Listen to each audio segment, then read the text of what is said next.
Agnew. Thank you, Chairman. I will genuinely be brief. You will gain a little bit from me.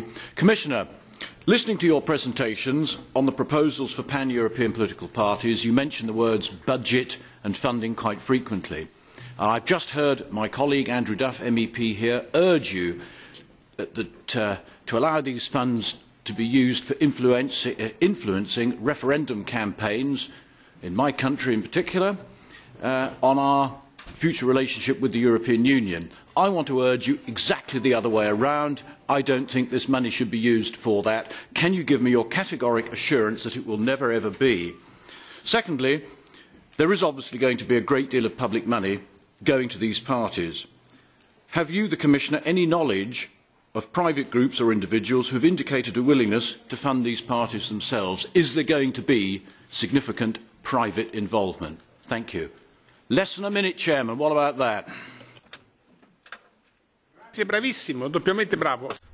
Wonderful. Let's all hope that others follow the same things.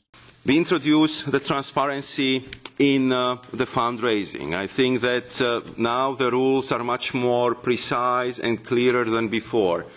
There are very precise rules that what could be the maximum level of donation per donor per year. There are also very clear rules, especially in the pre-election campaigns, how quickly you have to actually announce who is supporting the political party with the significant sums of money. And also the list of donors of these bigger donations will be public, will be published so the public will know how the political parties are doing, who is supporting them, and how they are doing in the fundraising. And I believe that this transparency, this accountability and the possibility for the ex post control also would allow the European political parties to achieve better results in the fundraising than now, because everybody would see that the rules are very clear and very transparent. A referendum issue, as you know, this was